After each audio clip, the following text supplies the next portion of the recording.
Welcome to the 13th episode of The Holy Hour. This is Gavin, and we have a very special 13th episode for you this evening. Yes, we do. It's deluxe edition. It's a little longer than normal, but you're going to love every second of it, guaranteed, or your money back. It's a special one because it is the first one that our own Donald is going out into the field all by his lonesome and recording an interview with one of our dear friends and his longtime friend from high school, Matt. An all-around great guy that you can't say enough good things about, and a diehard Cure fan, it turns out. So it works out perfect. You get lots of good personal stories, his origin story, lots of great storytelling of Cure live shows, and just little things that pop up here and there, as it tends to happen when two Cure fans get together. So I won't jibber jabber too long, but I just wanted to set it up and say that our boy Donald did some great interviewing there, and Matt was an amazing guest. So we hope to hear more from both those guys soon. In addition, as far as Holy Hour business, be sure to subscribe on iTunes as always, and you can leave comments there and ratings. All that helps us show up on search engines a lot better, apparently. So be sure to do it. Aside from that, go on over to Instagram, where we have a The Holy Hour podcast site where you get updates on new episodes and see cool Cure pictures and hashtag away. In addition to that, The Holy Hour also has a new Facebook page, The Holy Hour Podcast Facebook page, and that's kind of doubling as our main website too. Each episode will be posted on that, and you can leave specific comments to the episodes in the threads there. We'll also throw in some accompanying photos and links and things that we talk about in each episode on the Facebook page. So lots of cool extra stuff there. Go be a part of that group. And last but not least, if you want to be part of the Holy Hour in a short segment interview, or even be a full featured guest, or just have some stories or anything you'd like to share that you would like us to share as a part of the Holy Hour episodes, email me, gavinconner@gmail.com, along with all your comments, questions, suggestions, and rants. That's the one. Hit me up, and we'll make it work from there. So enough blah blah blah blah blah from this old geezer. Let's go see what Donald and Matt have to say. Take it away, boys.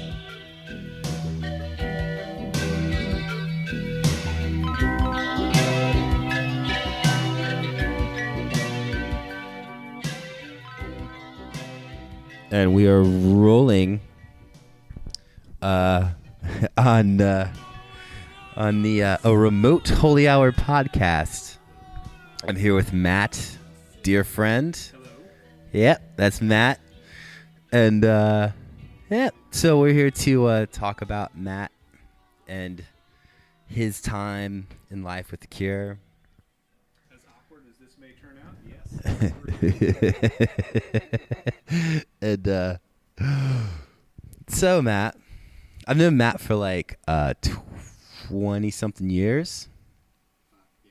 Majority of our lives we've known each other. 94. Yeah. Get up on the mic, son. That's like 22 years. Yeah. It's been like 22 years. And yeah, we've known each other forever. And something we've had in common that whole time is the Cure. I remember the day I fucking met you. We shared an algebra class. Mm-hmm. And by share, I mean we generally blew off that algebra class. But I remember walking in that day, and I was late because I was new. It was the joy of being the new kid in school. So I'm standing there in this full room, and good 2 or 3 minutes after class starts, and here's Donald in the back, and I'm pretty sure, I'm not sure if this was day one or day two. In fact, I think day one you might have been wearing a 10,000 Maniacs t-shirt. I think I was. Maybe I had the Cure t-shirt on. I'm not sure. One of us did. Yeah, And I had a bunch. Then we pretty much switched the next day, and I wore the 10,000 Maniacs shirt, and yeah, so it was we clicked. It was our time in Eden. I know we did kind of get along like shit on stink pretty quick, you know? Yeah, it's not hard in that environment in Spotsylvania County. Yeah, it's very rural. Where we went to high schools in Virginia, Spotsylvania County, Fredericksburg adjacent. And we just went to this rednecky school. Yeah, and rednecky, but not totally without its elements of, some good musical influences still there. Yeah. I mean, you met me. I did. I did meet you. But yeah, like I think we both kind of like stuck out, like, just like little radar beacons for each other. We're like, hey, dude, pretty much instantly. And we just talked about music, and then we started skipping school and driving around, and we'd like listen to music and go stand in fields. Yeah, go smoke a cigarette. Yeah, go drink 8 cups of coffee, and pretty much just laugh. Yeah, and the Cure was always there. Mm-hmm. And it was always what I always liked about when we were first hanging out, and we'd drive around and like go fuck off somewhere in like Maryland, and they just like yeah. Matt and I would always get in these like silly adventures, and they're fucking ridiculous, not just silly. Yeah, just like it was nothing ever bad. It was just dumb. We were just dumb, and but we'd always have like this nice nightcap, like driving home, and it just always like what we listened to. I thought was always really important. We put a lot of thought into it, and yeah, oh hell yes. Just find like the most poignant song to capture the moment that we were in, and I always loved that. And a lot of times it was Cure songs. And yep, absolutely. Exploding Boy. Yep, big time. I think the Wish album was in heavy rotation, at least in my car. Mm-hmm. Always seemed to be the one. That in Show. Show was always, I think I almost wore that cassette out. Limited to cassettes, by the way. I know. Yeah, it's pre. So it wasn't pre-CD. No, it wasn't pre-CD. It was just tapes. I just, didn't have the $500 to get a CD player. You had an intense tape collection, I remember. Yeah, there were some tapes. I really liked seeing it. It's like I always think it's like a test, like someone and meet them and talk to them, and it's like you get invited into like their inner sanctum and get to see their record collection. Oh, then you must have missed the Alice in Chains poster on my wall. It was the 90s, man. It was. I let that go, but I wasn't like disgusted at all when I first saw your record collection. Sweet.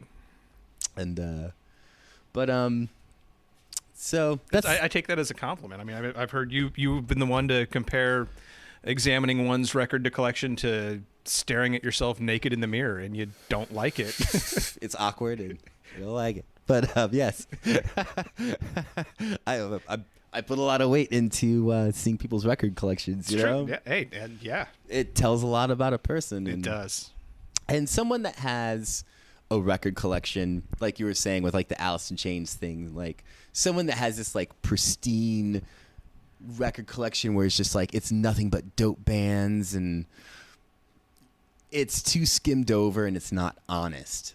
Like you got to have your warts and all. Oh hell yes, absolutely. And gives that it's an honest representation of a person and a person's psyche, I think. Yep. But yeah, put a lot into that. But that's a bit of Maddie and I's backstory. And I don't know. Where should we set off in this conversation? I don't know, man. Like I didn't get started on my whole Cure journey. If you can call it a journey. I mean, yeah, it just is. But it is. Like I really didn't discover them until like only a year or two before I met you. Really? Like, yeah, it was 92. So you were like 15, 14? Yeah, 13 16? Or 14, something like that. Mm-hmm. Yeah, it was, yeah. What grade is that? Like I was 8th grade, like just coming out of 8th grade. So whatever age you are. Yeah, I know. Yeah. How did you discover them? So I didn't discover the Cure until, in fact, I think my earliest memory of the Cure was I lived in Indiana, and there was some like really shitty Saturday morning music video show in Indiana. Yeah, but I think it was like hosted by like Sinbad. I think I'm pretty sure was the host. I would watch that every morning. Yeah, no, actually, you know what? Sinbad. Yeah, maybe that was right when I moved. Maybe did move in '92 because that was like Wish had just come out and Friday I'm in Love was a video that came on. I was like, what? Who are these people? Like Disintegration? No, Friday I'm in Love from. Oh right, wait. Yeah, when you're in Indiana. Yeah. So I think that was '92. Maybe we moved in '92. Right, that makes sense. Okay. Yeah, and so that played. And I was like, what is this? This is crazy. And put Aha back on. Come on, Take On Me. I want to see that again. Like that. Is that awesome. why that was like such a big record for you, Wish? No, I mean, little did I know. I mean, that was kind of foreshadowing. It was kind of like this. Wow, this is unlike anything I've ever seen. 'Cause, I mean, it was like CNC Music Factory. Yeah. Like, let's play some 80s videos. Oh, and here's like Sarah. Yeah. Yeah. And then Friday I'm in Love. And it was, like poppy and just like, this is different. And it feels funny, but I like it. And that was like the first that was my first exposure to The Cure. Yeah. Really? Friday I'm in Love. Yeah, absolutely. That's weird. Because that's almost something that would turn me off. I'm not saying I wasn't turned on at that point. I was just kind of like, that's different. Yeah, but what really definitely different. Yeah, well, I mean, it's a solid song. Yeah, true. Yeah, but in its own right. Yeah. I think what really like kind of got it started for me was we moved from Indiana to like Southern Maryland. We're in Charles County, and that was like right into the frying pan for me. And I was like, so I'm just a country boy. Yeah.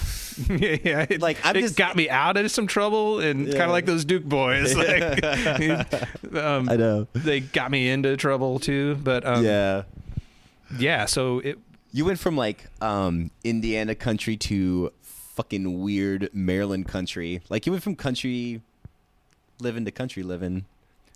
Well, it was country living.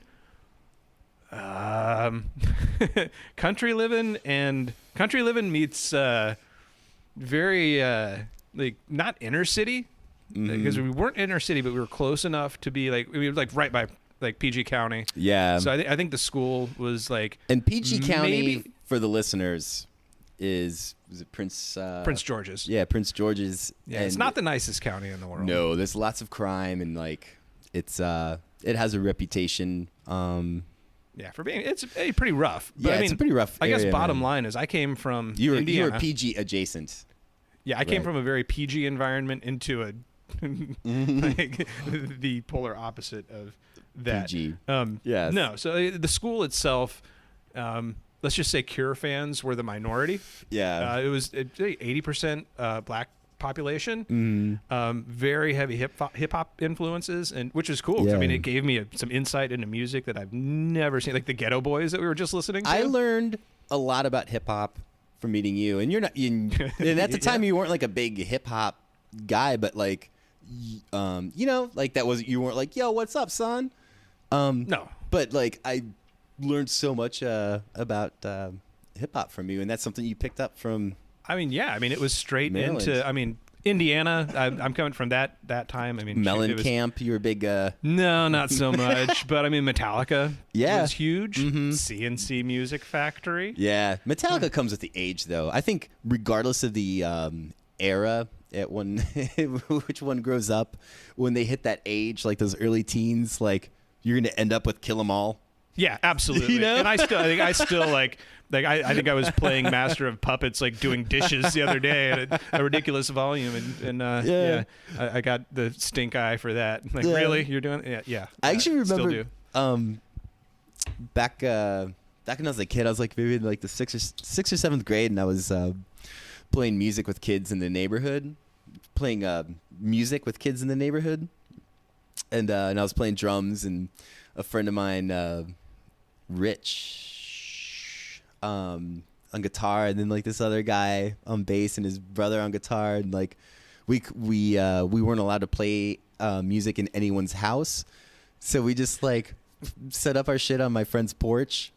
Like his front porch. It is like a neighborhood, like a subdivision. Don't play in the house. They didn't say anything about outside. Yeah. And then we played a bunch of Metallica songs and stuff.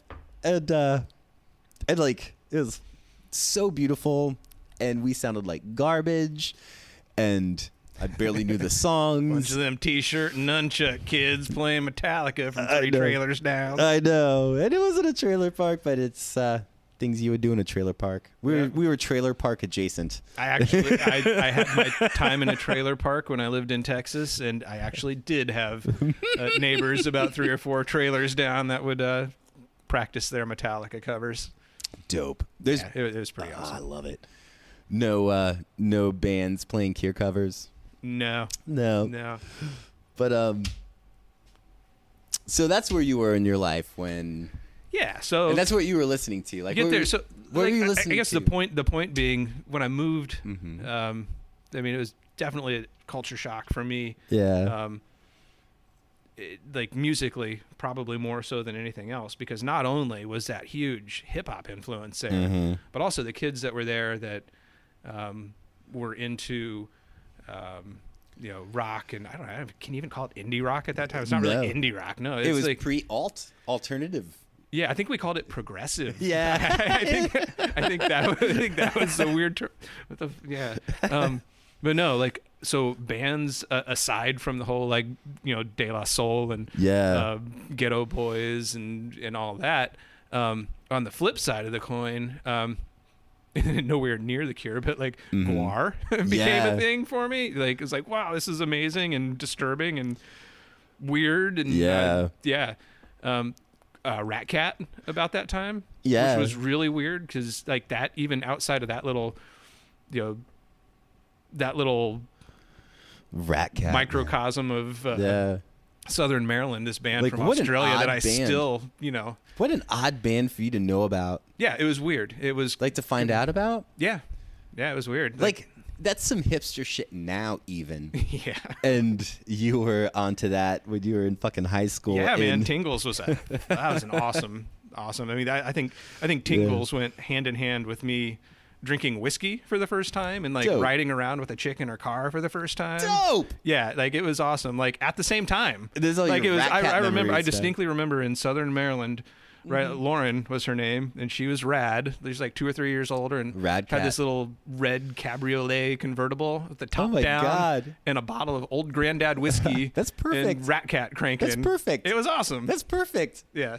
Did you like make out and stuff? Nah, I think I got like maybe like wound up like kissing her once, but she's like, "Hey, you're like freshman." Yeah. So. You're like, I know. I tried, yeah. That's pretty dope.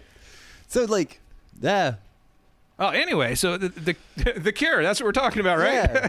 So the Cure, no, they were totally a part of that. And that was, Wish was huge. Yeah. And, man, I fucking fell in love with that band. That just hit me hard. Not Friday I'm in Love. I mean, that was obviously a great song, but I mean, holy shit. That's just the Cure knocking on the door. Yeah. You're like, man. hello. Like, and you're like, okay, I'll open it. Yeah, the two big ones for me were Halo and Trust.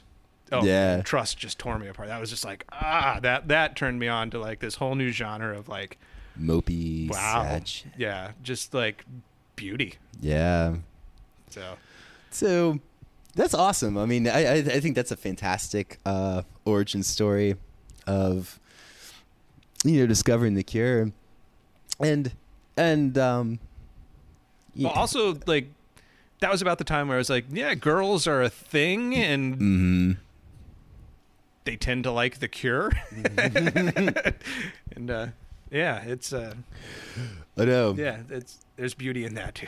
Yeah, and that's something, too, I wanted to talk about, is at that age when, we were discovering the Cure, we were... like hormone-ridden, addled young men. And I just remember meeting these alternative-esque girls, girls that were into the Cure and stuff when we were kids. And they would blow my mind. Oh, yeah. Always a striped shirt for some reason. Yeah. I don't know if that was just my experience or yours, but... Yeah. I remember just being like a freshman and going to like high school for the first time and just seeing these like older like senior girls, and they're just like wearing goth makeup and Yes. oh my God, and Chokers. yeah, no, it's like I like that band too, and just in my head, and and I ended up like, ended up hanging out with a lot of these people. Pretty early on, people kind of flocked together, of the same ilk, and I was just way younger, and just like, it's girls in the Cure, babes. Yeah, it's a magic thing. It is. I guess like you meet anyone that's into the same shit that you're into. They're going to seem way more attractive. Great catalyst. But when it's something that seems like a little obscure, a little more special because not everyone knows about it at that time, and I guess that even applies to things now. But there's that there's that danger. Yeah. There is that danger. There's the flip side of the coin too. The flip side? The flip side. I don't know what that was. But yeah, the flip side was kind of like the band effect or the bartender effect of you're a bartender, you're an entertainer of some sort. You get that or have a cool accent, you automatically get that like 20% like bonus attraction on your on your behalf. And I think as a kid, getting interested in like the opposite sex, and that girl just happens to be wearing a Cure t-shirt, that just you could I see what you're saying. Yeah, that I think that trumps the Cure others. Shirts, like the bartender effect. Even just like they're so hot, and they're just slinging drinks and wearing a Cure shirt. It goes far. I met girls, and I was an awkward guy, and still am, I guess. But I met girls. Like in high school, they'd come up to me and they're like, "Hey, I like your shirt, man," and I'd have like a Morrissey shirt on and a pompadour. Just like cool. But it's funny, like we haven't really discussed that on the Holy Hour, like the interpersonal. I don't know the babe factor. The babe factor, yeah. And same applies to women, I would assume. Of course, like I had like a dopey guy in a Cure shirt. They're probably like, he's probably all right, or he's. I doubt it. he's or no. I think the word you were looking for was he's harmless. Exactly. He's probably a good conversation. I don't know. My parents will love him. But no, that's awesome. It's such a moment in time. Yeah, it totally is. Holy. So like, Wish. That was your big intro. Yeah, man, that was the big one. And what we kind of touched upon it, but what about the band initially appealed to you? That's a good question. Mm-hmm. And why? All right, so this is here it is. Like I said, the two big ones on Wish. In fact, how did I get my first Wish album? It was actually that's an interest, not really interesting at all. Interview yourself. Go ahead. Talk amongst myself. No, the Columbia House. Dope. I licked the sticker and put that fucker on there, and they sent it to me, and it was one of my 10. I should have got 10 copies of that, but yeah, man, that was it. But that was after I had heard a few things here and there, and decided to go ahead and pick that bad boy up. That's awesome. But what was it? So about that same time, like I got into mopey music. Mm-hmm. And that was like, I really appreciated like the. You mean before you got into the Cure, you got into mopey absolutely. Music? What mopey bands? So like, not even mopey bands, just like bands, mopey songs from bands. So like, for example, Pretty Hate Machine, like, Hurt. Yeah. Not Hurt. Sorry, not Hurt. Something I Can Never Have was on that one, and I was like, I love this. I feel like just sad, and you were big into Nine Inch Nails. Oh fuck, man. I suppose, but like that, and The other one then was like Shakespeare's Sister. You remember that? that should stay with me. Like, oh, it's terrible. Yeah, but like stuff like that. It's embarrassing. Like that's like it's painfully embarrassing. Well, some of them are. Like, This come is on, man. pre-internet, man. We had to figure this shit out. That's on our true, own. man. It's true. That's scary. Like, yeah, I think I still have like a Saigon Kick single for like "Love Is on the Way." Is it? I can see it in your eyes. No, man. No, that was. Love is on Yes, the way. yes. There we go. Yep. You're right. You're right. I didn't catch it at first. Yeah. That's awesome. Why don't we give it one more try tonight, baby? Yeah. So you can see, I only had up to go from there. I know. And dude, I was wearing a fucking Def Leppard t-shirt, you know? Like, when I was a kid. yeah, Like, when I was listening to The Cure, I was just like, I was still into fucking, metal and, but yeah, that's funny. Shakespeare's Sister. yeah, it's terrible. So that's kind of like your lead up to The Cure. It was. You were And- kind of getting into stuff, and And it was and actually. it's something I want to touch upon too. Is, your dad was into music. Yeah, totally. So you grew up like, your mom was into. Actually, I found out my mom was like, as much as my dad was into music, like she was probably even more so. Really? Yeah, like I would have never thought that. Yeah, I didn't either. In fact, I didn't really discover this fully until about 2 years ago. No way. Yeah. I got her 45 collection and a bunch of her old albums from my grandparents. Were they all dope? And yeah, I mean, for for like a girl in the 60s growing up, yes. That could be pretty dope. There's some jams. Yeah, no, like, but right up through the 80s, man, she knows her stuff, and I was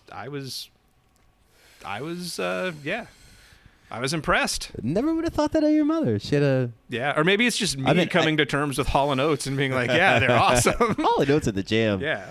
But I can see that. I mean, like, why would your mom be into your dad? You know, like, why would they not get along? Yeah, totally. Like, Totally. They're both into music and stuff. But so you grew up in a musical family, and like your dad's always like, I imagine he's like, hey, check this out, and putting on some jams and stuff for you. Yeah, I mean, it was always like Three Dog Night and Yeah. stuff like that, Yeah. which was cool. Yeah. But, you It's know, just moments. yeah, it's not the Cure. Except for that Jeremiah was a Bullfrog song. It's fucking but, classic, man. What are you talking about? But I grew up in like a pretty musical.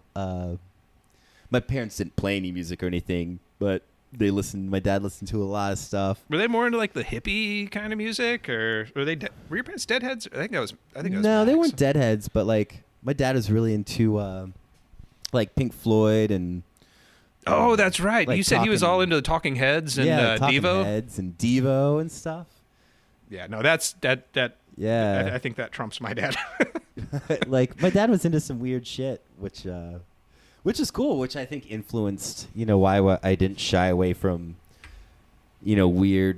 weirder things like The Cure when I ran into them in life, because a lot of people were like, just like, man, that scares me, and it just freaks people out. Like anything different, kind of spooks people, But if there's a good foundation. People are a little more susceptible to accepting things. Yeah, absolutely. It definitely had the variety. And so Dad, when he was younger, was in like his classic rock bands. I think Arlington Park was, I think, their name. Yeah. Back then. That's awesome. Yeah.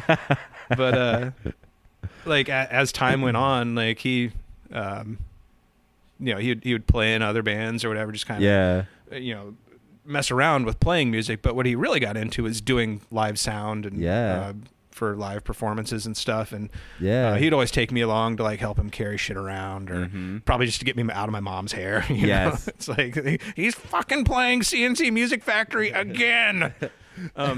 Sorry, I keep bringing him up. I love those guys. I know. But no, so I'd go around to these different shows, and this is Indiana, you can imagine the quality of entertainers in Indiana, but a lot of these were like churches. Yeah. And you'd have like missionary Christian rock bands coming through. And I mean, you get you really get a feel for variety. Like there's a little bit of everything going on there. Yeah. I know you're exposed to so much. And a little bit of Holy Hour podcast history. Matt's dad actually did sound for Gavin, the co-host of the host, I don't know, of the co-guy of the Holy Hour, our band when we were kids.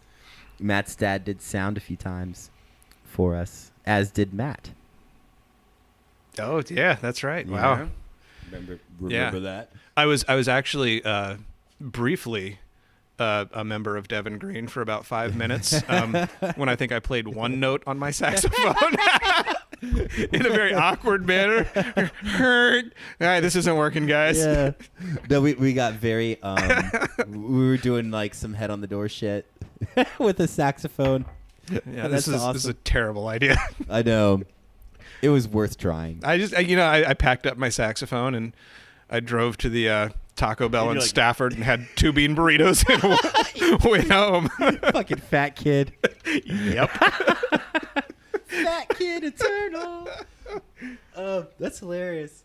The age you were at, do you think that affected the appeal of The Cure to you? Yeah, man, absolutely. But do you think if you heard 17 Seconds, say you've never heard of The Cure, you heard 17 Seconds now for the first time, would your mind be blown? Oh, fuck yeah. Of course. It's a dumb question. But, I don't know. Like, Gavin and I, we were discussing this with... But on the, there's so many different... Yeah. Like, not even genres, but, like, stylistically... Yes. Like, if I were to have never heard The Cure... Exactly. And somebody played the 13th for me, I'd be, no. Yes. They turn this shit, no.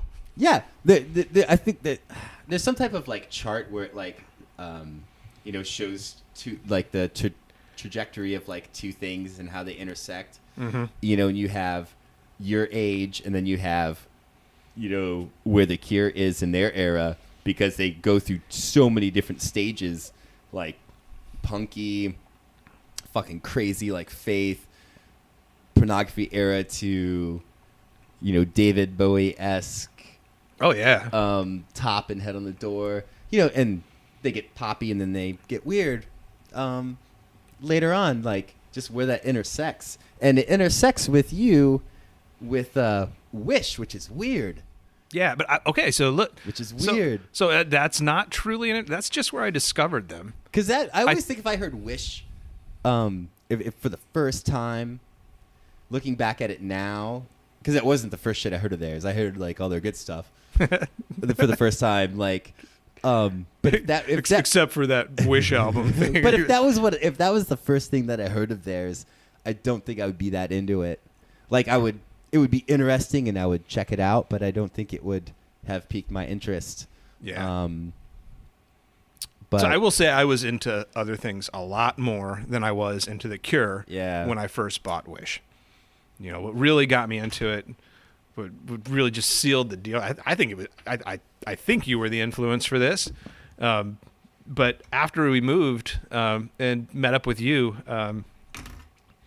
started listening to I remember like catching rides home from school with you and like started listening to like Catherine Wheel. In fact, I remember when Chrome came out, you're like, I gotta go buy this album. It's like, me too. I have no fucking clue who they are, but I've got to get it too. So like, yeah, no. So I think we were listening to is that when I was feeling you up in my truck till I Want to Touch You? Yeah, pretty much. The color of my skin. Give me goosebumps, Donald. To this day. Yeah, so I went to the Spotsylvania Mall and we picked up our copies of Chrome, and I think we were listening to Ferment on the way. Yeah. Song is a jam. But holy shit, man! Like you had so many Rad Cure tapes, and I remember copying like Faith. Had them all. Yeah. I borrowed tapes from you. I remember, I know. like copy. I've still got them like just over in the corner here, but like Faith with the Carnage Visors B-side. Yeah. And the Top, which it took me a couple of years to learn to appreciate the Top, honestly, but now it's fucking brilliant. It takes a while. It does. Brilliant. It's an acquired taste. Brilliant. It is. It Wow. It's quirky. But holy shit, man. Like Pornography, Faith. Yeah. The trio that everyone's like, oh, there's these albums. And even Three Imaginary Boys. Holy cow, man. Those, like, once I got my hands on those, it was just like, where have you been? Yeah. You know? Let's parlay into your favorites, because I think we're heading that direction. Songs? Albums? Albums, songs, era of The Cure, even. Because I have favorite eras of The Cure where I don't even like the music, but they were making that much. I would say my favorite era and albums was probably between Blood Flowers and 413 Dream. The classics. Classics. Yeah, man, it's great. Fucking Blood Flowers, man. Changed my life. Yeah. No, That's hilarious. Yeah, that's tough, man. Like it's like picking a favorite child. Yeah. Little Sophie's Choice. Yeah. I mean, hands down favorite Faith. Yeah. Yeah, without a doubt. I mean, that's an obvious number one. Number two, man, that's tough. That just depends on my mood. Yeah. I'm always like the reflex is like 17 seconds, man. But honestly, like no, it's not. It's not. It wouldn't be my second favorite. I would say, wow, it's tough. Disintegration, obviously. I mean, the Top has its moments. Wow.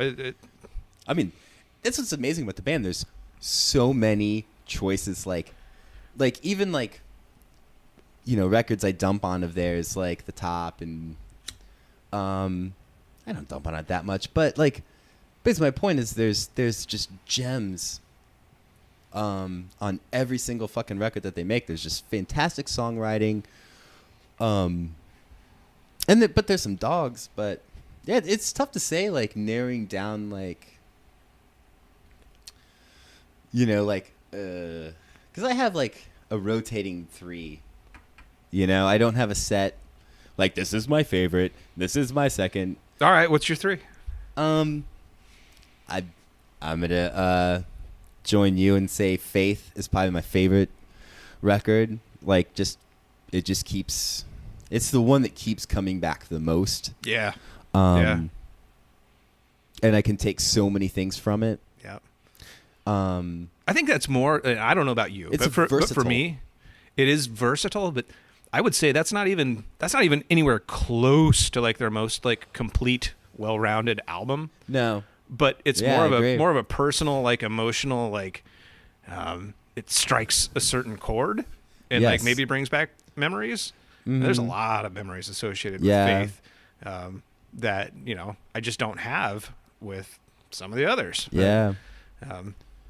Yeah, like it is what it is. My most listened to. That was my first record purchase ever. That was vinyl? the first piece of vinyl I ever bought was Faith. Solid. Yep. Was it like a reprint or like a? No. It was legit. It was legit from the era. It was Orpheus Records and Dope. Georgetown. Shout out Orpheus, man. Yeah, and the Wizard, man. Yeah. Sold me my copy of Faith back in the day. Made pilgrimages. Yeah, that was to Orpheus, man. Yeah. Yes. Well, of course I have Don Ho over here. Like he doesn't move, but he'll reach records that are like across the room, and just like, oh, this obscure thing you're looking for. Yeah, it's like the fucking dungeon master. It's just like, but that's awesome, man. That's such a great first vinyl purchase, man. Yeah, no, that's solid. Holy, that one record right there. So many memories right there. That was my go-to back in the day. Like every time you like try to impress a girl that I somehow managed to lure back to my layer of dorkdom. I was like, look at this bird bath I stole and filled with candles. Let's light them and listen to this. I'm so cultured. Yeah. Light some candles and listen to Faith. And show you some of my etchings. Yeah. No, man, it really set the mood. You know, you really get into it and like, hey, let's cuddle and listen to Faith, and Holy Hour would come on, and then be like, fuck you, Primary, shut up, go slow again, go slow. But what would come on? Primary. The Holy. Oh, the Holy Hour. Oh, the what? The Holy Hour. The Holy Hour. Yeah, I believe that was the first track, if I'm not mistaken. Yeah. Yeah. Faith is just it's such a work of art. Oh, it is. Just man. Oh, holy shit, man. It's like, let me just can I just say, all cats are gray. God damn.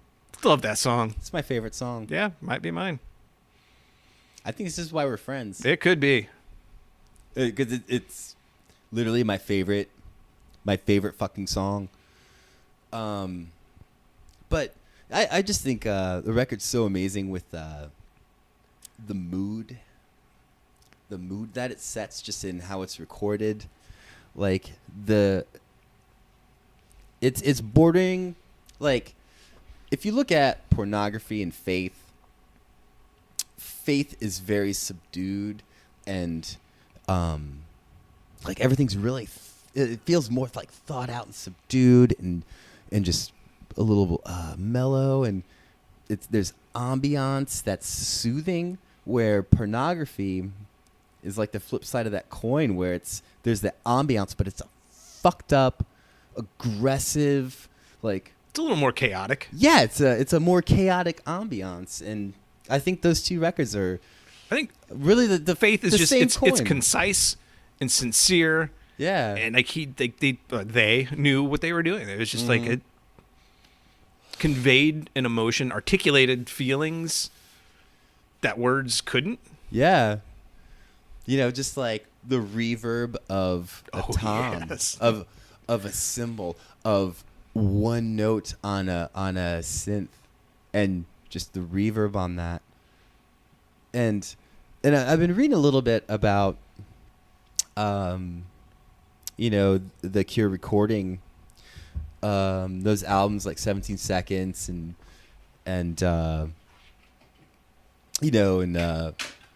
Faith and Pornography, and just the details that went into the drums, even like how they sound so simple. I was reading this thing online, and some dude was asking a question, like some forum or some drum forum or something, and this dude was like, what drum machine were they using when they recorded these records? And except for like a handful of songs, that's Lowell playing drums, it's all live in the studio. And they would use contact mics on the drums. And contact mics, for the listeners, you basically you take a microphone and stick it directly onto what you're recording. So you're not picking up any of the room. It's just right on the drum, and you have so much control over the sound in it. And I think that shows the attention to detail, which adds to the sincereness of what I would say my holy trinity would be: 17 Seconds, right on, Faith, and Pornography. Nice. That's my favorite era. No Disintegration in there. No. Wow, I'm shocked. I'm shocked too. I used to love Disintegration, and I still do. It's a fantastic record. Like, I'm not dumping on it at all. It's beautiful. There's just some dog shit on it that I think gets overlooked. But there's, and it's not even dog shit. I mean, it's still better. When I say it's dog shit, it's still better than 98% of shit.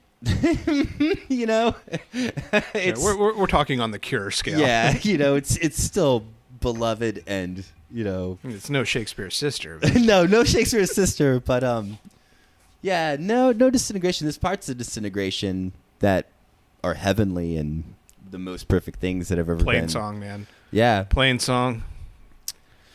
I've somehow, man, every time I've seen them live, they've always opened with Plainsong. And I know that's not some rare thing, but it's just, to me, that's just a magical way to open a show. It's perfect. It is. I actually my iPod's been all fucked up, so I just been like YouTubing music currently, and it's the worst way to listen to music. I hate it. And I think the worst way is 8-track. I know. No, I prefer 8-track. So I end up just listening to like live shows when I'm fussing about, and I was listening to this Disintegration Tour era show, and it didn't open with that. And it was the most awkward, fucked up thing. I can't remember what they opened with, but I wish I did. But it wasn't that, and it was like, "What are you doing?" Like, I stopped it and skipped it immediately. It was just the most unnatural. We saw them at Curioso. Yes, and man. they opened with that, and it was fan-fucking-tastic. It was perfect. I think that's the only time I've squealed. Yeah. I think I actually squealed and I let out like you were like, "Hee!" Ooh, Robert! I think I did that. And it was like in a natural reflex, kind of in a beautiful way. No, it was funny. It was very sincere. I do remember. I think that. I startled him too. I mean, It's like, what's going on over there? Yeah, we were so close that show. That was awesome. You got those tickets, man. That was dope. Yeah, man. Anniversary time for you guys. Yeah, that was so it was like your first anniversary. Yeah. Dude, that was really sweet, man. Yeah, good times. Thank you. That was really good. That was a fun, that was a dope show. Yeah, Mogwai was there. But that was weird seeing them in the daytime, but still an awesome show. Yeah. Mogwai's fantastic. Yeah. God damn, that was good. The Rapture was there. Oh, they suck balls. There's a Cooper Temple Claus. You remember? Yeah, I do. Cooper Temple. What happened to those guys? Yeah, the Rapture could eat shit. They had that fucking cowbell guy. That's right. I don't want to talk shit about other musicians, but that guy could fucking eat balls. He ruined that band for me because I liked listening to them, and I didn't really look at them, but then I saw them. They saw some. They're all right, but that guy can fuck off. But yeah, Mogwai was dope, and the show opening with that song is perfect. Yeah. What was your first Cure show? Oh yeah, that was the Swing Tour. Swing Tour. Yeah, Wild Mood Swings. Oh, Jesus, sorry. Yeah. You were in Texas, right? No, this was before I moved, and actually, I met Perry at that show. That's awesome. That was fucking right. No, yeah, it was good. It was mixed. It was mixed. It was interesting. I was dating this girl. She had really big eyes at the time. But it was still rad. Sounds like a Cure song. Big eyes. But that's kind of the beautiful thing about like a B-side on Wish. Big Eye. Big-eyed girl. Big eyes. I don't know. That's Big Eyes. Oh yeah, that's a Van Morrison song. Big-eyed girl. Big-eyed girl. No, so Big-eyed girl. We drove up to this. Yes, I get it. So we drive up to this show, and I fucking that's a beautiful thing about Cure shows is like you kind of like you just run into friends randomly. Yes. Even like in high school, it was like I hadn't seen like a certain group of friends that I ran into there. Like I haven't seen you guys in forever, and it's pretty rad. But we showed up, like I tend to do, like early, and like I'm gonna scope out the tour bus, and so they're out there, and there's this bus hanging out, and people crowding around. It's like, we need to be over there. Yeah, it's like 30 people hanging around, like this shitty. And little... you were young, so you can get away with doing shit like that. Yeah, totally. So we were standing out there, and fuck me, I can't remember what he said, but like Perry walks over. And like shook his hand. Yeah, it was pretty like it was like aloof, and just I was like, "Hey man, how's things going?" or something like that. And he was just like, he said something that was completely nonsensical. It's like, yes, that's awesome, right on. Like, oh, thank you. Hey, Rod, I just got shot. Yeah. You're like, cool, man. Didn't he sign some shit? Yes. So he signed your tit? He signed my ticket. Your tit? My tit. Your tit? He signed the pupil of the big-eyed girl I was with. He wrote like a sonnet in her. Yeah. And A short story. Her eyes were so big. yeah. So it was kind of like, yeah, it was cool, you know. Got Perry's autograph. I didn't see it. None of the other guys were hanging out at the time, but he wandered on in. That's so dope, man. Yeah, he wandered I on lost in. my shit when I found out you met him. Yeah, no. Oh my god, I was so jealous. Like, fuck. That would have been better. That's dope, Like, man. Meet Robert. Come on. I would have been dope to meet Lowell. But Yeah, you know. at least send Simon out. Yeah. Come on. But no, so we were hanging out there and like kind of like And Perry's dope, man. He was He was a roadie that made it onto the stage. oh, that's rad. I didn't know that. That's such a awesome. dope story, and like that dude shredded on guitar, played some keys, I believe. Right on. But yeah, he's just like he's one of my favorite stories of like people in the Cure, like. And that's dope that you got to meet him. Yeah, so actually the coolness from that first Cure experience doesn't really end there. Like really fucking lucked out. As soon as he walks into the stadium or whatever, we're still standing there, you know, kind of starstruck. Like, I can't fucking believe that just happened. And you guys are earning your like explicit language content warning this time. Sorry. Oh no. Dropping the F-bombs. No, please feel free to cuss. Fuck yeah. All right. So he wanders in and we're like, yeah, man, I can't believe we just met him. And this ratty looking dude, like scrawny, like I just crawled out from under the tour bus kind of guy. Old road dog. Yeah. Like he crawls out. He's like, hey, you want to see something cool? And I'm like, it's like, when And he pulled his dick out. Yeah. Where could this go wrong? It's like, yeah, man. I was young and I went to this show. I was in high school and I met this guy. He said his name was Lowell, and he lulled me back into the bus. He was drunk and he had a trumpet. And but what happened with this guy? No, so it turns out this guy had Yeah. been following him on the tour, and he had been taking pictures. Like I don't know how he scored. Of like, dicks? No, but he had like just like pictures that he had taken, like had them like developed and whatever, and had just this stack of them. He's like, yeah, man, I'm selling these, trying to fund gas money to get to the next show.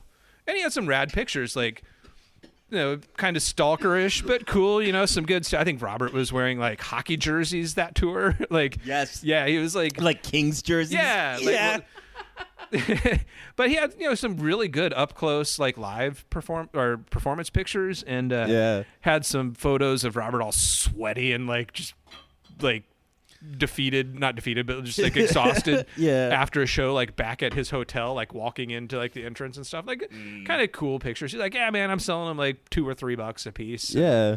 We, you know, thumbed through them and bought a couple of those. Like, hey, man, good luck. That's awesome. You know, have fun on the tour or whatever. That's dope. So about that time, like, scrawny dude, like, packs his pictures back up in his bag. He's like, look, no, right now. Come with me. And we're like, oh, okay, we're doing this. It's happening. I don't know where we're going. But I was like, okay, come with me. Terrified. But, like, If I was your parents, I'd be so pissed. Like, you're following these roadie guys around backstage. No, he wasn't even a roadie. He was just following Just a the fan. band. Yeah. He's like a But fish he guy. knew something that I didn't, because I guess, and I, you know, later on in my Cure fandom found out that there are certain things that I guess happen at Cure shows, like little signals.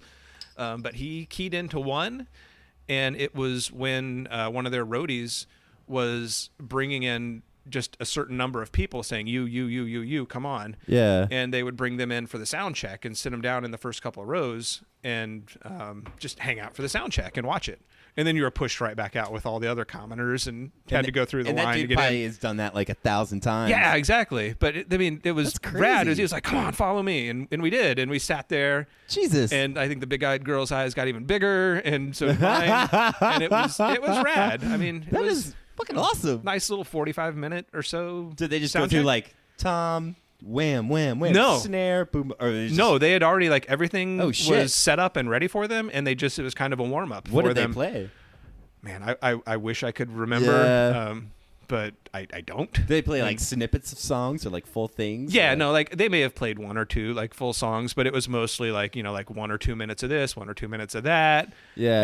And was I there think- was there shit that was like they were fucking around with that was like newish that you can no, like nothing. Yeah. Like I recognized everything, and it was Yeah. it was just a nice little taste, Yeah. like that is an amazing experience. yeah. So and then it was done, and they're like, all right, out. So we got let out, and of course I was proud of my new ticket that was signed by Perry, and Yeah.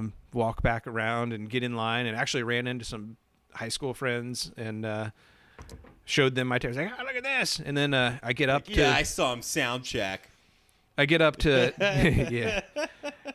Me and Big Eyes here got to. She saw it all. 360 that one. 360. When she goes to see 3D movies, she's like, I don't need the glasses. I'm good. Walleye over here. It's like IMAX. That's her name, IMAX. IMAX. Oh. You're right. So, yeah. Yeah. Mm-hmm. Yeah. So we get up to the front where we're handing our tickets in, and I give my ticket to the lady, and she's like, "What's this?" And I'm like, "What?" And she's like, I'm gonna tear your ticket, and like, what? Why is this written on it? I was like, "Oh, I met the band, like, and they signed it." She's like, "How'd you do that?" I was like, I don't fucking know. Like, I was just behind the stadium, and It's like, I fucking rule. It just That's- happened. Could you please rip the other end? She's like, no. And I was like, no, you're not taking my Perry Like, autograph. I'm not going to see the band then. Just Yeah, give it's me the like, ticket no, and I'm I'll done. leave. I already saw them. Thank you. I know. You're like turning around the crowd, like the line, like, I saw him sound check. I saw him. Yeah. Signed ticket. So I think at that point she was What kind happened of with the ticket though? no, she was kind of fed up. I think at that point with like just like holding up the line, and like she like looked at the dude behind her, and they Yeah. both just kind of shrugged. She's like, all right, whatever, and she Yeah. ripped the other side. And I was like, thank you, and like Thank you. like ripped the other side of the ticket, and in we went, and like we were Yeah. felt so far back at that point, She sounds which like was it. rad because even sitting far back, I mean, we weren't like way up in the back, but we were center, Yeah. and just kind of like I don't know, like 10 or 15 rows up in the back, which was the perfect setting to see Plain Song live. You're like 10 rows back? No, like up in like not the floor. Oh, like, but the next. like up like in the like probably like 15 rows, like Yeah. up like the You were still kind of like not on the floor, but like that first level off the floor. yeah. So like Where was it at? 20 feet above the floor. Where was that? Was that Was it like was that RFK? Is that right? probably? Yeah, it was like in DC. Seems like it wasn't not Merriweather. Mm-mm. It was DC for sure. I think it was. Capitol Center or some shit. No, I don't know. Eh, I don't remember. It was like one of those places. yeah, it was one of those places. Yeah, but awesome show. Like I did think it. Like they were. I It think is- they were solo it was that on tour. the It was Wish like one of tour? those. No, swing. Wild Mood Swings. Right. And I think it was just them, and it was like a solid 3 hours or something. Jesus, that's too much. Yeah, it was a lot, but fucking enjoyed it. That was I great. guess if that's like your first Cure experience, you know, it's like 3 hours. It's like, yes. It was a very Cure-packed day. Yeah. That's why I stopped kind of going to see him. It's like the shows are so long. It's like I like you, but not that much. Yeah, I know. But were there any takeaway moments from the show, like favorite songs or like? Things, No, because that's anything the that they thing about played? like Wild Mood Swings was just it's one of those albums that They even had though the they new did drummer, play too. they played some yeah they did. What was that guy's name? I forget. He's solid, Yeah, but it's kind of Jason.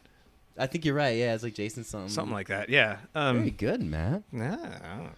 But yeah, like I saw him on like the Wish tour, which I think is like the last hoorah for me of like the lineups of the Cure. Right on. Yeah. You know, like they just had all the heavy hitters and yeah, and I feel so lucky that I got to see that. Yep. And it kind of yeah, bums me man. out Like- you didn't get to see that. I know. That I era missed of The it, Cure, dude. you know? I missed it by like a year. Like, Yeah. A year.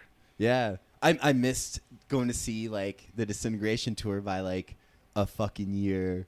No. Man. You know, that would have been the perfect first experience, you know. Oh yeah. But you had a good one. Like you met the fucking band. Yeah. Like you actually have the greatest first Cure experience thus far, I think. Like you got to see a sound check. You got to meet a dude in the band. I met Perry. It's not, No, he was in the not- fucking band. Yeah. No. Yeah. Don't dump on Perry. Perry counts. He's not like, you know. He's not Robert. That would have been like the Yeah. Yeah. like a beam of light would have just sucked you off into the sky, you know. Like Instead, I'm done. Lowell sucked me off. Into Yeah. the- God damn. He's all drunk. Oh, Let me show you how a spit valve works. did you meet Robert? Ok. Did he say anything about me? Ok. Getting a fucking between bus blowjob from Lowell. And there's my first experience with the Cure. I was in high school. Lowell sucked me off. Two buses. Well, he said his name was Lowell. Lulled me into it. No, I think I said that twice now. I did. It was still funny. But, Yeah. but Lowell's the best at blowjob.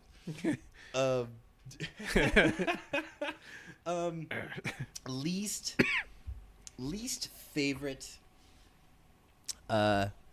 songs. Least favorite songs? Least favorite. Dude, for a long time it was Dressing Up. Ooh, that's a good one. And Why then that I was one? like, what was I thinking? Like, I turned on a dime. I don't know what changed my mind. But That's it was just like the interesting. first time I heard, I was so put off by that song. Just so put off by Why? that song. What about it? Don't know. It just seemed silly and just like, I get it. nah. But then they get a little whimsical sometimes. Whimsy is good. But Dressing Up was just like, Dressing Up? Dressing Up. Yeah. The music's so can't sing it, pretty but on that. Yes, it But is. I get he has like that part. He's like, I'll never. He's like wailing in the back, like It was, wailing in the background in the song. yeah. You know, I could see where. It didn't last long. It didn't last Yeah. long. And then it quickly turned into, and it's like, I love this song. What made you dig it? Like what hit? I don't know. Yeah. Don't know. Just one of the That like, happens all the repetition. time. Like Yeah. repetition and like fully digesting it, I think. Mm-hmm. Um, Yeah, no, that's I think that's a beautiful testament to songs and people and the relation between the what- two, because there's like just like that moment where something you're like, I always hate things that I like, and it doesn't, you know, sometimes it happens like I'll hate something just right off the get go, and then I like it. Then I'll hate it and like it, hate it, like it. And I end up loving the song because it made me think, well, why do I hate it? Why do I bother? Like if I truly don't like something, I kind of ignore it. And Yeah. don't think about it. But I think about yeah, you're just like next instead of wallowing in it and like, I love hating this. yeah, and it's not like, I don't know. It's building a relationship with something. Yeah. You know, like, I'm sure I've hated you. I've loved you. I've hated you. I've loved you. You know? I've always And- loved you. Thank you.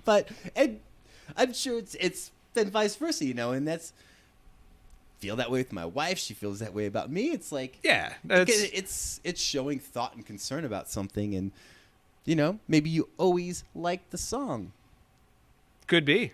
you know? Yeah. Because you thought about it. Yeah. You hated it. It requires effort. What now? To the question, what song have I strongly disliked that has stuck with me?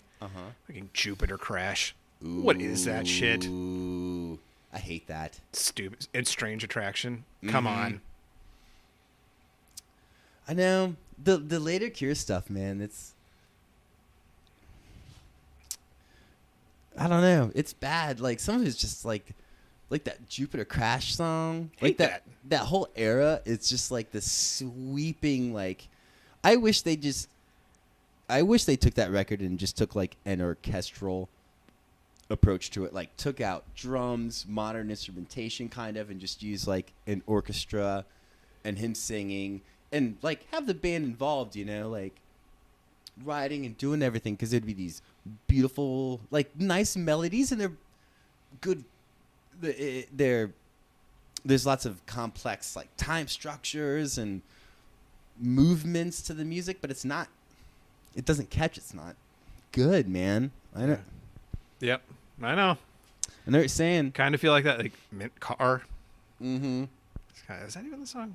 I think that was one. I can't even remember how Mint Car goes now, damn it. Gavin would be screaming in the corner he's right now. He'd be jumping like, up and down. I'm editing this out right now. It all out.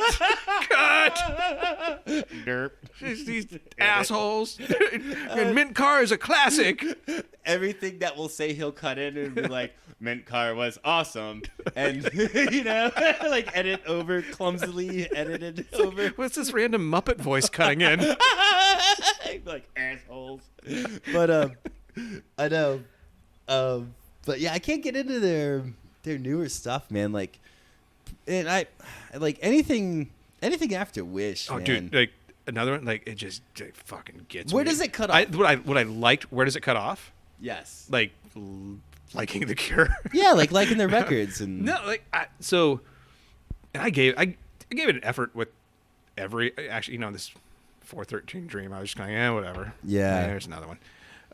I still gave it an effort. I bought the album and Me I was too. like, yeah, you know. Me too. Give it some solid listens. Where did it cut off? It was Bloodflowers. Yeah. Like even Wild Mood Swings. I can get into it. There's some of them. It's not great, but Bloodflowers was the last one where I was just like, I'm trying too hard. I'm trying too hard to like this. Mm-hmm. And like even the title track. Yeah. I'm just like, nah. Mm-hmm. I will say Last Day of Summer, good song. I like that song. I don't even know what fucking song that is. Nah, it's a good song. Good song. Never felt so cold. No. Yeah. I've listened to those records once and I was complaining the whole time. You know. So that was the tour. That was the tour. Actually, I saw them in Texas, in Houston, With the Bats. with the Bats. Like, Was that the show? Yeah, there's like not just bat capes in the audience, but like actual like a horde. I don't even know what do you call a huge group of bats. There were just like thousands of bats, a flock of bats, No, it doesn't sound right. a murder of bats. That's what do you gross, call man. that? Hey, Murder of Crows, like that's the dopest name for like a grouping of something is a murder. yeah. God damn it, I know this, but I know what you're saying. Yeah, so like it was an outdoor Tell amphitheater. the story. I guess I'll back it up. Had 2 tickets to go Yeah. see this. I was in San Antonio Back at the it up. time. Back it up. And so I had my 2 tickets. Like, who am I going to take? And like my wife and I had split up and it sucked. Big Eyes was observing things. No, Big Eyes. Yeah, I think Big Eyes could see the conference or the conference. They were using the concert. they were using her eyes on like the Hubble, like like she's viewing distant galaxies. You know. Yeah, I'm pretty sure she could have a better view than I did from the lawn where I was during that, all the way from back here in Virginia. Everywhere's front row for her. Yes.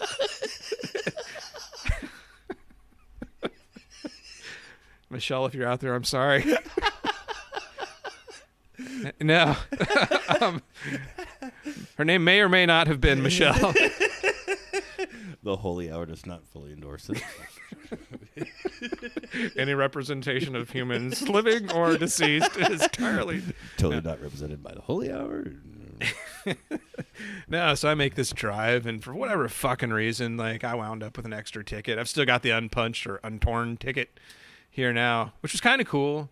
This is, 4-hour drive alone is always pretty cool by yourself, right? Out in the desert, sad, in Texas? like absolutely nothing between. Yeah, so I got there and it was nice, but got there and Did you I listen met to these. The Cure during that drive?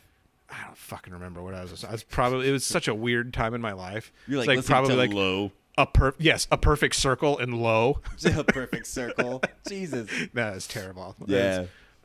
No. You're in Texas. Yeah. But Low is solid, man. Low is solid. Fuck me. Like low. When the curtain, Man, that's a whole different. Yeah, when the curtain curtain? hits the cast. Damn. Yeah. That was Jesus.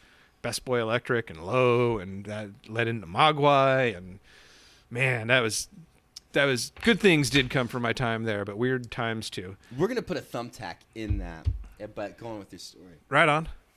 And so I drive out there, and I couldn't convince anybody to go with me. I would have gone with you, dude. I know. I was surprised, but wound up going solo. So standing around there, and I meet this random group of Mexican kids. Dope. And not just, I'm not like saying like those they're Mexican. They look Mexican. They're Mexican. No, they're from Mexico, and they came up to see the show, and spoke. Mexicans love the fucking Cure. Yeah, man. Yes. Oh, yes. First Selena, then Robert. I know. Yeah. Fucking Mexico rules. No, first Selena, then Big Red. Then My Robert. wife is Mexican, by the way.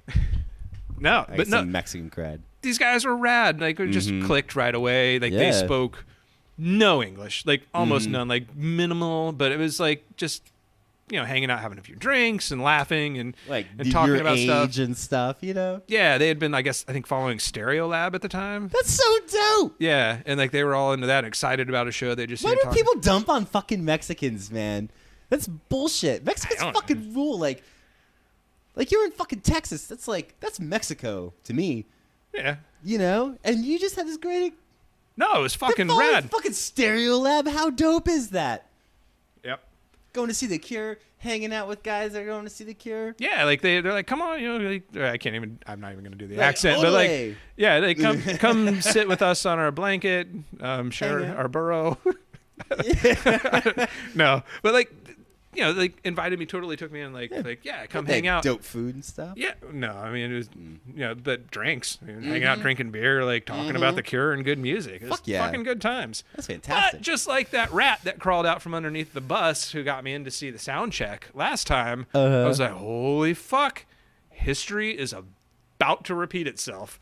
Was that dude there? No. fuck. But these guys, this group of kids that I met, We've done this. they knew the fucking drill. And That's this was dope. Yeah, this was what tour? It was it was the Blood Flowers, the Blood tour or whatever I don't know what they called it. But we're standing around, and it was an outdoors amphitheater. Yeah. So kind of like Merriweather, they've got these it's like angular. I don't fucking know. Like you're off to one side, and there's I know little what you mean. shitty wooden buildings and stuff, and little gates and wooden fences and A park services amphitheater. yeah, Lots of wood beams. lots of wood beams, many wood beams, and this little nondescript wooden door opens up, and there's To Narnia. yeah, there's just a super small line, and they all pointed, and I was like, "Fuck you, new friends, I'm going." Right. And I walked over, and I was acted like I knew what I was doing, and stood behind the bailed on last the guy. Mexicans? Yeah, stood behind the last guy in the line, and I was like, "This is going somewhere good, right?" And I go over there, and they count. They're running a train on Lowell. Yeah, and there's this guy with his shiny trumpet. Yeah, Everyone's sitting there loose leaf massaging. yeah, They there's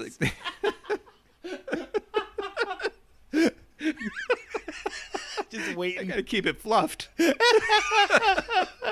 No, so so the door opens up, and this line files in, and there's a guy that he's counting people. He's like 1, 2, 3, 4, 5, and it comes down. And it's 13, and I'm number 14, and at 13 they must have said I like the number 13. They cut it off at 13. They let them in for a meet and greet. and like I was right there, and like these people had like had like albums. They knew what was happening, and I was just gonna try to like piggyback in Jesus. and like get in there, and fuck? like no, the fucking door shut right in my face. Like I could see them like taking them to the fucking band. I was like, no. The fact that you got that far is fucking insane. It was a good effort. God damn, dude. But that was a heartbreaker. You always go for shit like that, man. That's one of those things I always respected about you. Like, Yeah. you know, I think I wound up with the set list at Curiosa too. probably That was, did. I think that was from the Sound Man though, so it doesn't really count, right? The Sound Man. Yeah. A la Spoon Man. But Sound Garden.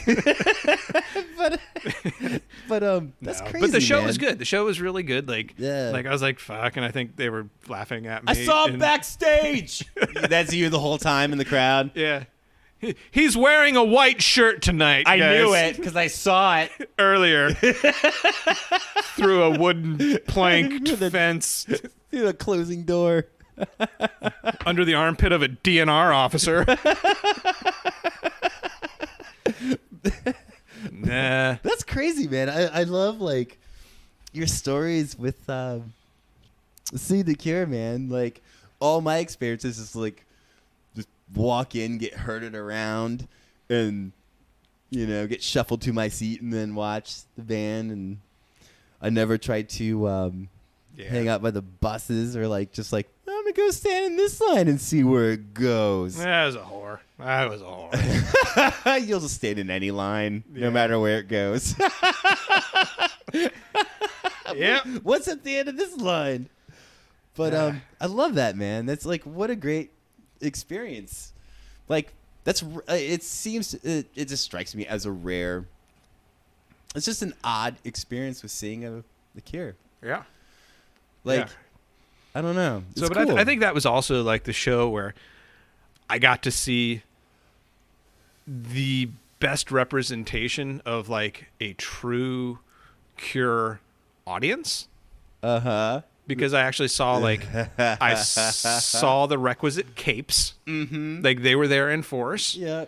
and like I saw like the the druggy hippies like whoa, like dancing before the music even starts. Like it was just like this like outdoors shows, I guess, kind of promote that like you just be as you are, Dude. and that's how it was. And then the bats came, which was really fucking surreal. Like just thousands and thousands of bats. Tell that like, story, like with the bats, like. It's not much of a story. No, but it's such a beautiful visual, man. yeah. So like the amphitheater, like outside was Who lawn sees seat. a fucking shit ton of bats fly over you at a fucking Cure show? So That's I guess epic there's as fuck.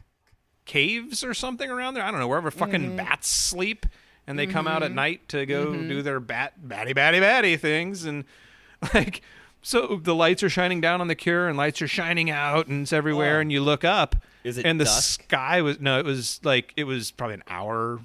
It was like it was dark, Yeah, and it's still early but dark, and like the bats were just coming It was- out. post light. And like tens of thousands of bats just in the lights of the amphitheater were coming from the stage, like crossing overhead. It was weird. Reflecting off their wings. And, Yeah, it was Ah, kind of creepy, kind of surreal, and really awesome. I don't know. How beautiful is that, though, man? It was. It definitely added to the show. Were they playing a song that was fitting of? I don't even fucking remember. It was just They bats. probably Holy probably fuck! mint car or some shit. I had to buy some dumb. That'd be awesome. I was like, come on, play Charlotte sometimes, man. There's a bunch of bats. That'd be really pretty right now. How or did the band affect the course of your life? Be it, it led you into something else. Musically, or just, heavier ways, how it affected like ways of thinking. Ways, like how has it affected you? Where did it lead musically? I mean, I think that's a softball kind of question. I mean, that's The Cure, is, the but Cure is but it's interesting. totally a gateway band that Yeah. leads you on to other things that may or may not stick. Yeah. But holy cow, man, that's just like, yeah, so many good bands because of the Cure. Like I Yeah. never would have found them, never in a million years. Retracing their steps, the Cure steps, like, is something that, like, that's how I ended up getting into shoegaze. Yeah. Oh, fuck. Yes. Absolutely. Just retracing the Cure steps and like what they were into at the time, and like what are they into? What's my favorite band listen to? And it's like, of course this is dope. Yeah. You know? I mean, Lush, My Bloody Valentine. Yeah. You name it. There's just so many good Yeah. things out there. Even Joy Division. Fuck yeah. I would not have discovered Joy Division if not for the Cure. Mm-hmm. As far apart as those two are, Same wheelhouse, dude. I mean, yeah, sort of. But no, they're like, I always think those two bands, like, they're really different, but They are, but I mean, they're Same in the jam. same universe. It's like Yes. they would definitely both be Marvel characters. way to dork it up. Yeah. Jesus. Bring up comic So books. both in the Marvel universe. But, Yeah, I know what you mean, though. It's like, yeah. So, but yeah. So it definitely. Now I'm just thinking of bands like It's like Marvel versus like DC. What like Marvel would be like Susie and Joy Division, New Order, and Lowell would definitely be Aquaman. fuck yeah. Because he's swimming in liquid. He's drunk. Yeah, yeah. He's coming out with he's writing a book, actually. Oh wow. Yeah, or it's actually about to come out. And I think he's like sober and stuff. So kudos, Lowell. Yeah, good for him. Right on. Yeah. Like, I always give Lowell so much shit, but he's really one of my favorite people in The Cure. Like, when he was kind of done with The Cure, that's when The Cure really changed for me. Yeah. Like, he had such an influence on all my favorite things. 17 Seconds, Faith, and Pornography, you know? And Right on. And as his relevance with the band kind of faded out, that's when they got, you know, into like a whole different realm, like Head on the Door and Top and Kiss Yeah. Me, and you know, and we're you know, like, we're the same, I think, with like what we like with The Cure, and I mean, I always thought you kind of looked like him. like, lol, Yeah. shut A little up. bit. I don't have curly hair, man. Nah, it's the face. Shut the fuck up. I don't look like an old softball mitt. Nah. Like an old weathered catcher's mitt for a face, man. I have like a beak. Yeah. Man. I look like Simon. Yeah, I was just gonna say, honestly, you look more like Simon. If I had, like, it's long- true. If you had like an awkward an awkward mid '90s version of the man bun, you would be Simon. Really long hair and like a skirt and leggings and boots. That's actually what I'm wearing right now. The floppy man bun, The top knot, whatever you want to call it. What the fuck was that anyway? Do you remember when he did that with his hair? fuck yeah. Like, It was like man. a samurai. Yeah, it was like a sad samurai bun. That dude, it's weird, man. Like, Simon's the dopest. He's one of my favorite bass players. Like, I love the way like he looked when he was like young. Oh, dude, When totally he looked fucking agree. So dope, and he like, and just watching that dude just do whatever the fuck he wanted, and just dress however the fuck he wanted, and play whatever the fuck he wanted. Like, it's just so nice to see, man. Like, that's what I love about everyone in the Cure. You know, they really just have done whatever the fuck they've wanted. Like, poor old their guitar player for so long, like, Yeah. transitioned to, Pearl, yeah. you know, and that's fucking Yeah. awesome. Like, fuck, do it, dude. That's fucking beautiful. And I think Robert himself kind of set the stage, like, It was just like, not hey, just dude. for the band, but like Yeah. that was, I mean, his willingness to do that, like that kind of go paved, there. yeah, like he paved the way from the beginning. It's like I'm expressing what I feel, and that's a lot of the appeal to the music. Yeah. like stylistically, like with the music and like Absolutely. aesthetically with the presentation of the band, like everything. It's just like I just didn't care. Like that Yeah. translated so well. Like even like resonated. totally, yes. Like to add real quick to what you're saying, like I forgot about this, but when they were touring with Faith, they would play Carnage Visors, like the song, like I think on like a tape or something, and then show the film that it was. Oh, that's that it's rad. Yeah, scored. I heard And you that- guys and that mention would that. open it up. That would open up to their set, That's such a good idea. like doing what the fuck you want, how the fuck you want it, and they've navigated this career doing what the fuck they wanted. You know, like how many records deep we're talking about their 13th, 14th, 15th records, and we're like, the record's dumb. But it's like they're still doing it, and they're doing it like the old-fashioned label way. And how rare is that Yeah. in itself nowadays? But they've navigated that whole record industry, the expanse of time, changes in society, in culture and moods. So, I mean, think about it this way: they Like, they it's owned amazing. it. They owned it at the fucking the depths of disgustingness when it came to like the record industry being like capitalizing on bands doing things. They Yeah. fucking owned it, and they're like, we're doing it this way. Like, how many bands just get like rah, rah, rah, just chewed up and spat out, Yeah. and not them. No, it fucking dominated. And what a weird band to do it. Yep. Like, it's not a pop band. It's not ABBA, who's a great band, but they're a pop band. It's designed specifically to appeal to the masses. Yeah. Then you have this band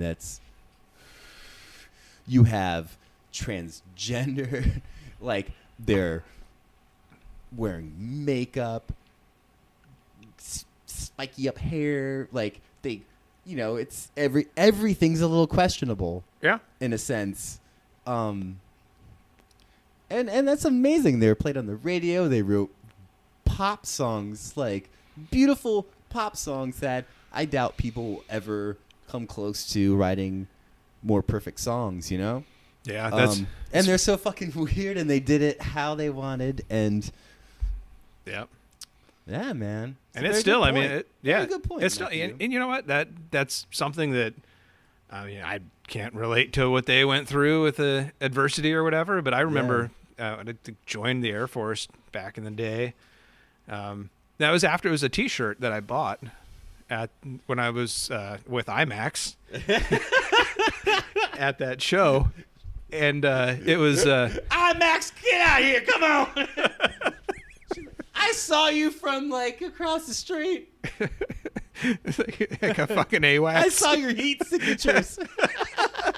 No, so of course I bought a T-shirt at that show, and it's got like For what? Robert's Wild Mood Swings Wild Mood tour, Swings? yeah, and it's got just his big face. He's like on the front of a T-shirt. I know. It's I know. huge. Yeah. Dumb. Then yeah, it's a horrible shirt. It's just big Robert face. Like that. Dude, speaking of cool, sizes like too big. on the flip side, it was horrible.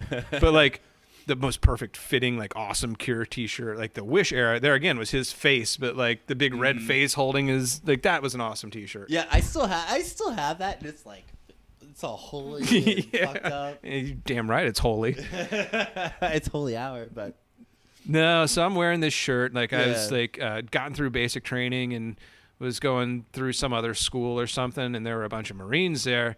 And I'm walking around one Damn night. Marines. Yeah, no, like walking around in my Robert Smith shirt, and this dickhead walks up to me. He's like, "Get that you man T-shirt out of my face." I'm like, I kind of take a step back. It's like, well, a you man man? Like, what are you saying? Like EWE? Like you? Yeah. Like sheep man? Like, It's like, Go- all right, I can kind of see. He kind of looks like a sheep, but like fuck you, man. Like, don't. Is that what he meant? I don't know what the hell he meant, but like he was like definitely offended by Robert Smith's face. And you didn't want to fuck with him. And I was just like, you, man. well, I mean, maybe just him, but not like him and like his 5 buddies that were with him, Yeah. like being dicks right along with him. I was like, fuck this, whatever, and just walked away. But Yeah. you know, like even then, like Yeah. how many years later? This was 90s still, I guess. Like, Yeah. people weren't very tolerant still, but In Texas and a bunch of Marines. that's true. But that's maybe I was asking for it. Like leaning into a punch there, but Asking for No, it but- by wearing a shirt. but fuck those guys. I mean, I was Yeah, like fuck them. just happy to have my fucking uniform off and like it's like I got my Oxblood Doc Martens and my fucking jeans. Finally wearing jeans again and my Robert Smith You Man t-shirt. Yeah. I'm You Man. feeling good, like I'm being me. And then this What's dickhead, that supposed to mean? I don't know. He said, "You get that You Man t-shirt out of my." All right, man. Jesus, dude. So, you know, that's my like pathetic version of that, but like adversity, man, like those guys had to face that shit day Yeah. and night. Yeah. Day and night. I don't So- know. There was such an artsy realm. That's true. I They mean- weren't wandering through a group of Marines. No. They absolutely weren't. I know. Fuck those guys. I still hate that shit. I know, but like it's something like I wanted to bring up, but you touched upon was just the the adversity that the band had, but the adversity that fans had and have. Like, we went to high school in a pretty rural area, and the things that I've been called, Yeah. and Sorry, man. I didn't mean them. what? I'm sorry, man. I never meant it. Those are just empty words. No, I'm sorry. You got me off guard with that, but that's funny. No, go on. I know that. But yeah. you know what I'm saying. I do. Yeah. But it's just like these like country dudes, just like and I never dressed. I never dressed up like Robert Smith, or just wear like a band shirt. And God, I just be called the F word. Yeah. Yeah. All the time. And That boy wearing lipstick on your shirt. yeah. Yeah. Maybe. And I remember like one time, we went on this field trip. I was like a freshman or something, or I don't know. Yeah, I was like freshman or something, and I was listening to pornography on cassette on my Walkman, and I was just sitting in this bus, like driving up to DC to go look at like the Lincoln Memorial or something, and this kid, his name was literally Bucky. Bucky, the most redneck name. And he ripped the headphones off my head and put them on. He's like, "What do you listen to?" Maggot, and put them on. And he was like, "Dude," and he like headbanged. And it was fucking pornography. He was like, "Dude," he's like, "Fuck this shit." Called me an F word. Threw the headphones at me. And he's and it's like, what the fuck? You know, if I ripped his headphones off, it'd be like, way down yonder in the Chattahoochee, I never knew how much that muddy water meant to me. Like some fucking country jam. I'm a scat man. Yeah, ski, bop, bop, bop, bop, bop. And That's jam. but it's just like, just moments like that. Like, that was one of many where it's just like, what the fuck is wrong with people? Like, come on, guys. Like, fucking. Somebody needs to listen to Shakespeare's sister. I know. Nah. But, and it just, you just see, I don't know, it's weird. Yeah, this is why Creed thrived. Yeah. Yep. Just people are dumb. Ah. But the Cure is badass. And, They are. Hey, you know what? We've gone off on a tangent here. We were talking about Simon. And Yes. not oddly enough, but like one of my like heartbreaking, not even heartbreaking, that's the wrong word for it, but like fucking Cure disappointments And like I'm a nostalgia guy, like an Yes. archivist in like some kind of weird fashion. Like maybe I'm just a hoarder. I don't fucking know. No, you're an But archivist, man. I like things. You do. So when eBay became a thing, the guy's like, yeah, hell yeah, Cure stuff. So I'm looking stuff up, and one of my first ever eBay purchases was an autographed copy of Japanese Whispers. That's dope. Yeah, it was rad. It was fucking, I thought. And, it was legit. It was totally legit. The dude that sent it to me, like, as much of a dick and as much as he probably annoyed. Was it like It's the LOL Rules No. 69? Was that his No. eBay name? No, He's this selling guy off his obviously crap. had no fucking clue of who the Cure even was. Like, I think he was just an autograph hound. And, like, he sent me pictures of him with, there are only two people that signed it. Robert and Simon both signed this vinyl copy of Japanese Whispers. I was like, fuck, that's so rad. And he sent me these awkward pictures of like him posing with the band, like while they're autographing the album. And like, do your homework first, kids. Like, do your homework first. It's a pretty obvious sign. No. It was totally legit. Totally. Right. Like they signed them. Really? But I get it back. But like, what kind of super fan? I'm not a super fan, obviously, because I didn't realize it at the time. But of course, I had to pick the one fucking album or one of just like one or two that Simon didn't perform on. So, yeah, I bought my autographed copy of Japanese Whispers that the fucker didn't even play on. That's kind of awesome. Yeah. So if anybody's in the market for that, make you a hell of a deal on it. The Holy Hour does not endorse this selling of this commercial. This whole thing was a commercial.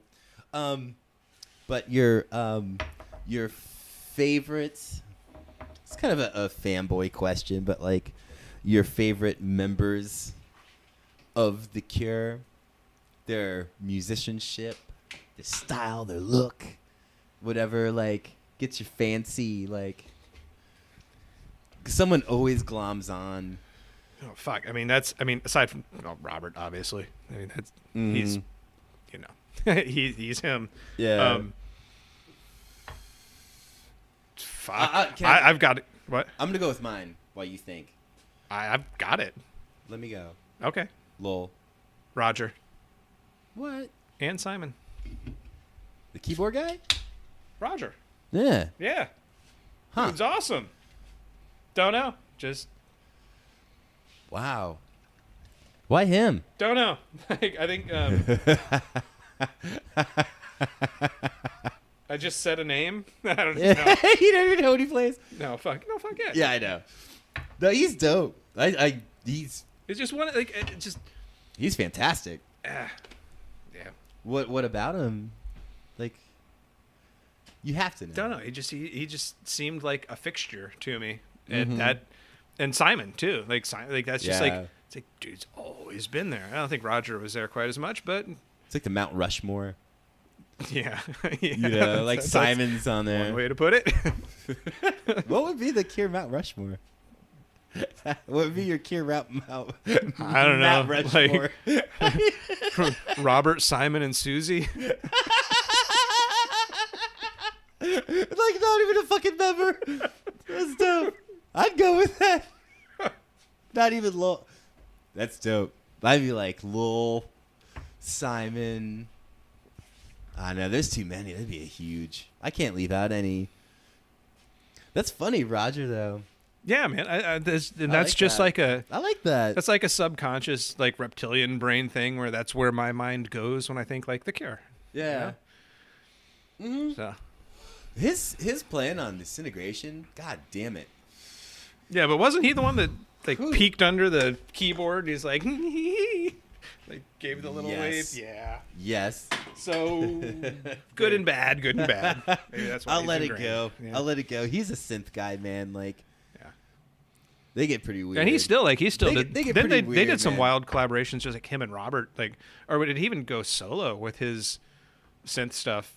like his awesome synth solos. And here's where Gavin cuts with some facts on that. Because I know he did Actually, I'm something, happy. but like I wish Gavin was here. Like he would know. But I know what you're talking about. He did some stuff. Yeah. Simon's always one of those guys. The band, like, It's dangerous. It's dangerous. I know. He's got to wear leather, right? He is. He's like, oh, well, bloke. That's like one of I the love that few dude. like Cure fist fight stories I've ever heard was like when him and Robert got in like a fist fight. Yeah. Yeah. I know what you're talking about. Like, yeah, it was like, fuck. You know, He's Simon- like, Robert's not paying for drinks. I'm not paying for drinks. You know, fucking Simon whipped his ass. No, I'm sure he did. But yeah, Simon's always been like one of my favorites, man. The dude just stands out, like just visually. Then he's so tall and lanky and angular, and I'm kind of tall and lanky and angular. Like I feel a little It's like Owen was like the Simon of Devin Green. hey, tall and lanky. No. He's not angular, but I know Simon's one of those great guys. Like I've always loved Lowell, like, and like we were talking about earlier with kind of like that love and hate with things, you know.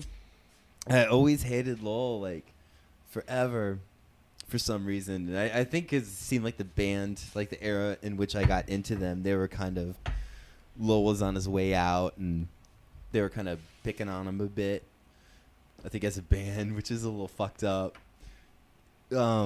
Like publicly, you know, like Yeah. it was really a really shitty thing to do to someone in a band. But like he's going through alcoholism, like he was sick. Yeah, I mean they could have handled it better. Yeah, they could have. Yeah, Like dragging his name through the mud a bit, I think was unnecessary, and you know, and I kind of bought into that. But the older I got, you know, it's like you start questioning the things you hate, and yeah. 9 times out of 10, you know, you kind of find like, oh, well, there's something there, and maybe not 9 times out of 10. That's a lot, but yeah, I just found like, no, this dude was a really good artist, and he played drums like tight as fuck. Like, I don't know, he doesn't get the respect, but he's my favorite member of the Cure. You know, it's like the underdog kind of dude, underdog story. I always like anyways, and he's a perfect example of that. And it's great he got to participate. You know, he was the Cure during my favorite era, and I think he had a lot more to do with the band than people give him credit for. Yeah. Because things changed drastically after he was like gone and kind of stopped really participating, you know. Or maybe he was an alcoholic and an anchor to the band, and you know, I don't know. Maybe he delayed them from doing their inevitable sound and story. Yeah, whatever he did, it worked. Yeah, I think they turned out okay. yeah. I mean, I guess that's part of any story. Yeah. Like anyone's story or anything's story. There's. But hindsight is 2020, and Yeah. they should have treated it more like Becky on Roseanne. It's just like get a it's new just Becky. like, we've got a new Becky. We're not going to acknowledge it. It's just here's your new Becky. I love that. Lowell's the fucking old Becky. Yep. Who's the new Becky though? If Lowell's the old Becky and they replaced him, Yeah. I don't know. I love that. Favorite members. Yeah, Simon's the jam. Yeah. Yeah. Robert's always the easy. That's a gimme. I think the question should be favorite member other than Robert. Yeah, I know. That's fantastic. Damn, we touched upon all these fucking topics. Yeah.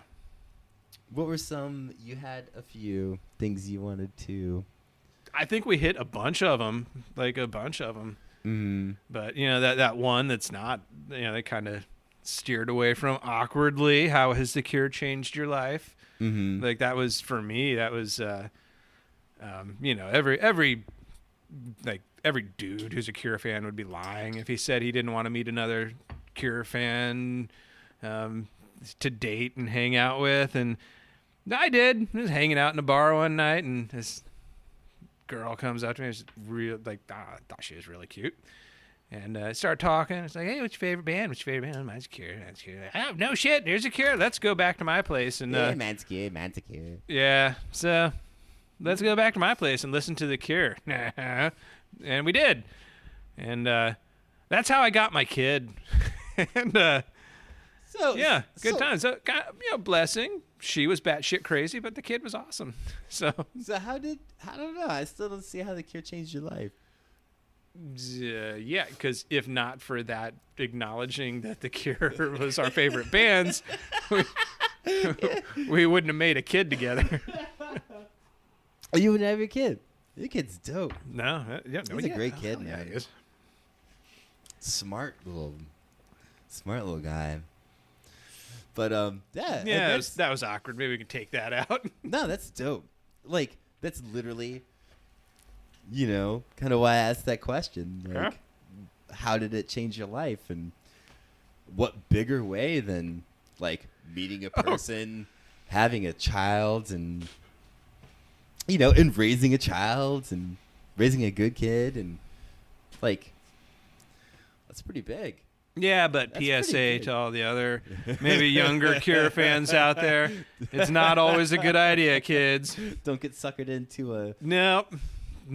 cute girl in a Us Cure fans are good folks, but a lot of us are crazy. Cute girl in a Japanese Whispers t-shirt. Yeah. I always like even like I just God, there's so even to this day, but I remember just like once I got into The Cure, I'd see someone out in public and they'd have like, just like a really rare kind of obscure shirt, not just like run of the mill, and I'd notice it and just be like, fuck. Yes, man, it was rad. Oh, what about, okay, so Yeah. I know you're mentioning t-shirts, but you just like fucking jogged my memory to like Dope. mid-90s Springfield, Virginia, going to the mall, and you know where I'm going with this. Yeah. Hong Kong. Fuck yeah. Hong Kong, man. Like the subway posters or whatever. This is like the third time Hong Kong has come up on the Holy Hour podcast. Everyone, drink now. Drink now. There's a drinking game. Hong Kong. Holy Hour does not endorse Hong Kong Limited Corporation, or its Just about affiliates Hong or Kong, corporation. Holy Hour Corporated.